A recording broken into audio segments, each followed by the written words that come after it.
இளைஞர்கள் மீது நடத்தப்படும் ஜாதிய வன்கொடுமை குற்றங்கள் அதிகரிப்பதற்கு கடுமையான நடவடிக்கை எடுக்கப்படாததே காரணம் என தமிழ்நாடு காங்கிரஸ் கமிட்டி தலைவர் செல்வப்பெருந்தகை குற்றம் சாட்டியுள்ளார்.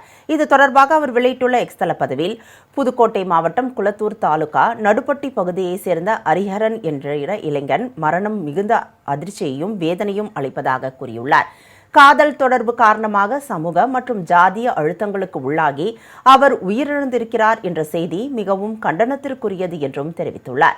இளைஞர்கள் மீது நடத்தப்படும் ஜாதிய வன்கொடுமைகள் சமூக நீதிக்கு விடுக்கப்படும் பெரும் சவால் என்றும், இத்தகைய கொடூர செயல்களில் ஈடுபடுபவர்கள் மீது கடுமையான நடவடிக்கை எடுக்கப்படாததே குற்றங்கள் தொடர்வதற்கு காரணம் என்றும் குறிப்பிட்டுள்ளார்.